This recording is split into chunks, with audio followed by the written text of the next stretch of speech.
In closing, I'd like to underscore the power of partnership and the importance of all Caribbean countries working together to build the region's tourism. Working together, we will accomplish far more in concert than individually. Together, we will bring about the change needed to ensure that the Caribbean remains top of mind as a leading world destination.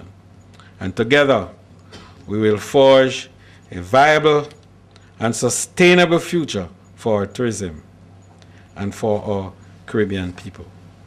I will ensure that you will get a full sense of what the agreement is between Jamaica and Cuba for tourism collaboration. Forgive me that I did not divulge it all today, but I think that I have to be fair to my colleague in Cuba who would not want to hear it anywhere else than when actually we meet to sign the memorandum of understanding. Wide-ranging address and very encouraging words on plans, but I just want to know, what is the plan about having some linkage with sports in promoting tourism, because Jamaica is very strong in the field of sports and athletics and all that.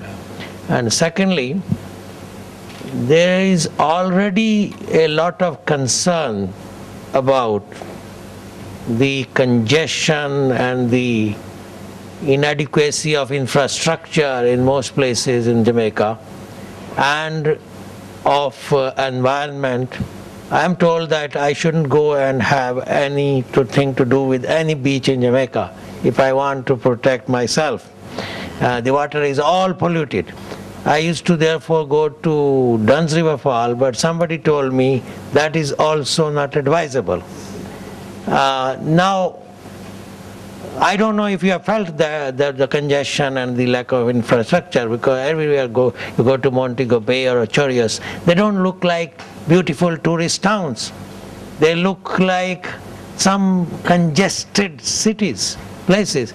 So when you have this expansion, what will be the future? What are the plans about those things? Okay, let's start from the first question, sports. I didn't mention it, but I must tell you that in talking about niche marketing, that sports is a must. Actually, the Minister of Sports and myself are about to announce a task force on sports tourism. And we've decided on 4 sports to begin with: athletics, cricket, football, and golf. Those are the 4 base core sports that will be developed for the purpose. Already work is being done in cricket. By the end of this week, the Vice President of the Cricket Board is going to Ireland to begin some negotiations there. And I just left London, where a team is working on a huge 2020 arrangement for Trelawney Sports Complex. So we're working on that side. The golf, yes, big time. And golf in Jamaica has a tradition. There was one time when we had the Mazda tournament, we had the Johnny Walker, and so on. And so we're going back there. Athletics is huge, huge. And this year in particular, it's unbelievable. I must tell you this one, that I had the opportunity of my life, I believe, while I was in London. And to tell you about timing and being at the right place at the right time is an amazing thing. I met someone who I hadn't seen for quite a while. And it turned out that he is responsible for the VIP arrangements for the Olympics. And he has a huge lounge suite, VIP suite. And in the discussion, he says, this is Jamaica's time. I said, what do you mean? He says, yes, you have 5 athletes who are the leading players on the stage in Beijing. I said, who are they? He said, Bolt, Powell, Veronica Campbell, Sharon Simpson, and what's her name? Wright, was it? The one that defeated all 3 girls the other day? Stewart. He said those 5 are worth their weight in gold for you. He went a little further. This now, I want this one to be off the record, you see? Because we're working on it. He says that, let me tell you what I have. I have in my lounge Miss World, who happens to be Miss China.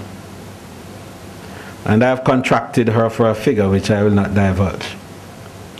He says, can you imagine with 22,000 media personnel there, 456 investment bankers that are coming through Visa, who is a sponsor, and his suite is in the Westin Hotel where all of them are going to be staying.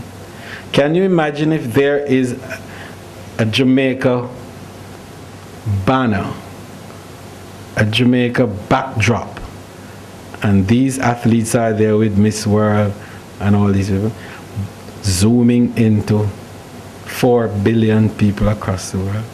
You believe you could pay for that amount of advertisement for tourism? Well, he sent me a proposal, and we're looking at the proposal, and we're going there. I just make the point, the power of what that sort of a synergy can provide. Sports and tourism together. And I couldn't resist that one.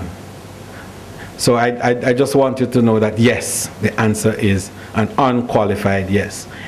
The issue of infrastructure and carrying capacity is a concern that we all have had. And the Tourism Master Plan, which was developed 3 years ago, had a big focus on carrying capacity and dealing with the whole business of sewage and protecting, yes, and squatting and so on and so forth. Now, these are real problems, and we are solving some of it through the Tourism Enhancement Fund and the Spruce Up Jamaica program. And I promise you, you will see the wow effect over the next 12 months. We have established a program for improving the resort areas. And before we even walked into the program itself, we had a team of experts that are currently doing a study of the 3 resort areas and to come up with a plan.